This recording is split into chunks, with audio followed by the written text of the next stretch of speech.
Hello students, I hope आप सब अच्छे होंगे। मुझे पता है मैं बहुत दिनों बाद, ऑलमोस्ट 15 दिन बाद वीडियो डाल रहा हूँ।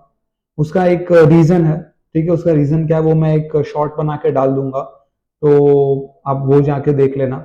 बट मैं ये तो नहीं बोल सकता कि मैं रोज एक वीडियो बना पाऊंगा, लेकिन जो जेई नीट का फिजिक्स रिवीजन सीरीज जो जहां पे मैंने छोड़ा है उसको मैं आगे जरूर बढ़ाऊंगा और उसको आपके एग्जाम के पहले पहले तक खत्म भी कर दूंगा।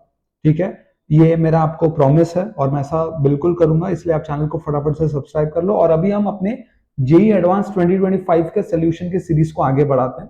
ये पेपर 2 पे, पेपर 1 का ऑलरेडी पूरा सोल्यूशन मैंने डाला हुआ है। पेपर 2 का ये 10th क्वेश्चन है, तो इसके बाद 6 ही क्वेश्चन और बचेंगे, है ना।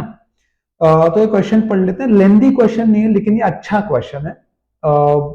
इसमें थोड़ा सा आपको सोचना तो पड़ेगा। मैंने सोल्यूशन तो लिख दिया है टाइम बचाने के लिए, बट आप समझ लो इस सोल्यूशन को। ठीक है, देखो क्वेश्चन क्या है। Hydrogen atom initially at rest in its ground state.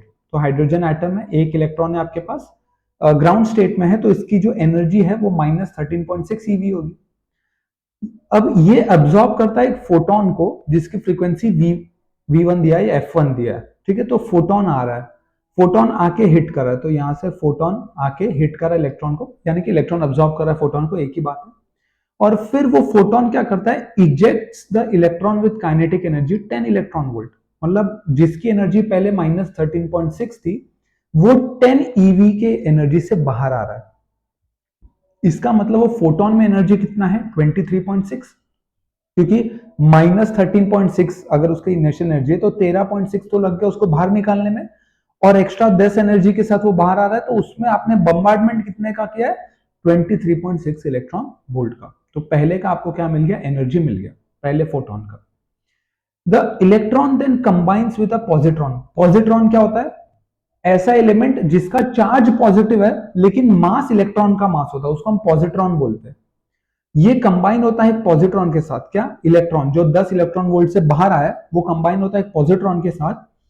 वो पॉजिट्रॉन रेस्ट पे है और वो मिलके, दोनों मिलके बनाते हैं positronium, positronium atom ground state पे।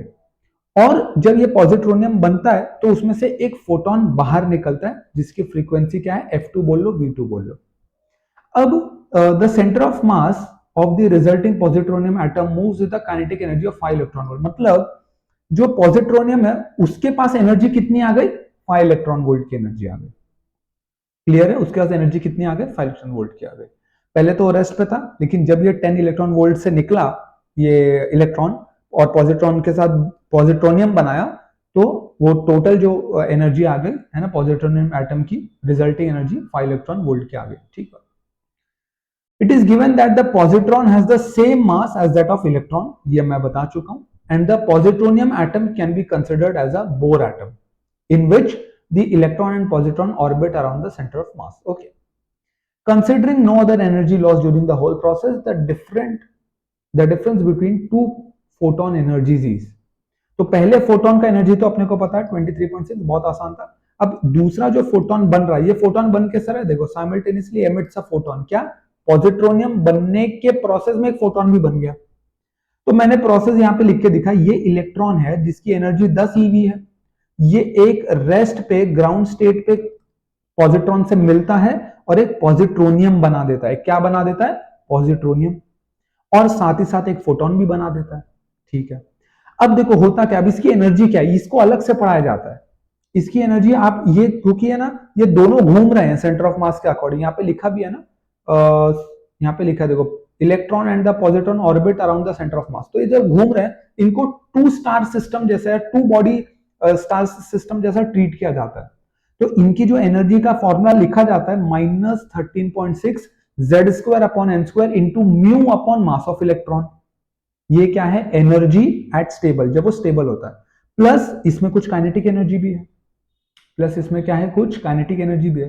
तो इसका एनर्जी एट स्टेबल क्या है, देखो 10 ईवी तो इसका है इलेक्ट्रॉन का, प्लस जब वो पॉजिट्रोनियम बना तो क्या एनर्जी बनेगा, -13.6 Z²/n², म्यू क्या है, रेड्यूस्ड मास, म्यू का है रेड्यूस्ड मास। अब ये जो रेड्यूस्ड मास है m1 m2 upon m1 plus m2 है। अब आपको पता है दोनों का मास सेम है ना, इसका भी मास सेम है, इसका भी मास सेम है, तो आपको मास ऑफ इलेक्ट्रॉन अपॉन 2 आता है। तो जब आप इसको यहां पुट करोगे तो आपको यहाँ पे ई एट स्टेबल क्या मिलेगा, -13.6 डिवाइड बाय 2 यानी कि -6.8 इलेक्ट्रॉन वोल्ट। तो टोटल एनर्जी कितनी हो गई, इसकी 10 थी और इसकी 6.8 बराबर, तो टोटल हो गया 16.8 -5 क्यों, क्योंकि इसका काइनेटिक एनर्जी भी 5 दिया ना, ये जो नेट मिला है वो 5 तो उसने घूमने में ले लिया क्योंकि मूव्स विद काइनेटिक एनर्जी 5, तो दोनों का जो एनर्जी है वो कंबाइन हुआ, लेकिन 5 उसमें काइनेटिक एनर्जी में निकल गया 5, तो बचा कितना, 10 इसका था, 6.8 इसका था और -5 काइनेटिक में चला गया, तो बचा 11.8, यानी कि जो फोटोन दूसरा निकल रहा है उसकी एनर्जी क्या है, 11.8। अब दोनों में डिफरेंस देख लो, 23.6 माइनस 11.8, 11.8 बचा, तो इसका आंसर इज 11.8 इलेक्ट्रॉन। ठीक है, तो इसका सोल्यूशन था। आई होप आपको समझ में आया होगा, नहीं समझ में आया होगा तो आप जो स्पेसिफिक पार्ट में आपको डाउट है आप कमेंट करके मुझे बता दो, या हमारे यूट्यूब चैनल के कम्युनिटी टैब में जाके भी आप उसको पोस्ट कर सकते हो। ठीक है, again once again I am really sorry for the delay. एक बहुत ही इंपॉर्टेंट और बहुत बड़ा रीजन है जिसकी वजह से मैं बीच में थोड़ा बिजी हो गया और नहीं डाल पाया वीडियो, वो मैं एक शॉर्ट में बता दूंगा आपको, इस वीडियो में नहीं बता रहा मैं उसको। ठीक है, इसको मैं और लंबा नहीं करना चाहता।